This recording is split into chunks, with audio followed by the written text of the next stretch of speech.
Jackson. এটা আমরা 8টা স্টেপে বাজাতে পারি।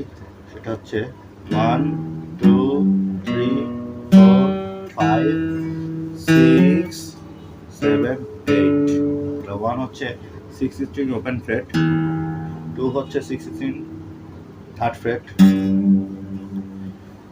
3 হচ্ছে 5th স্ট্রিং এর সেকেন্ড ফ্রেট,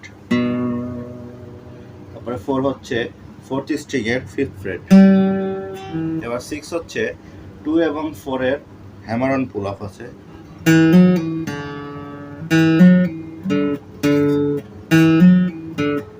7 8 হচ্ছে এখানে, এটা হচ্ছে 5th স্ট্রিং এর 5th ফ্রেট। তাহলে 1 2 3 4 5 6 7 8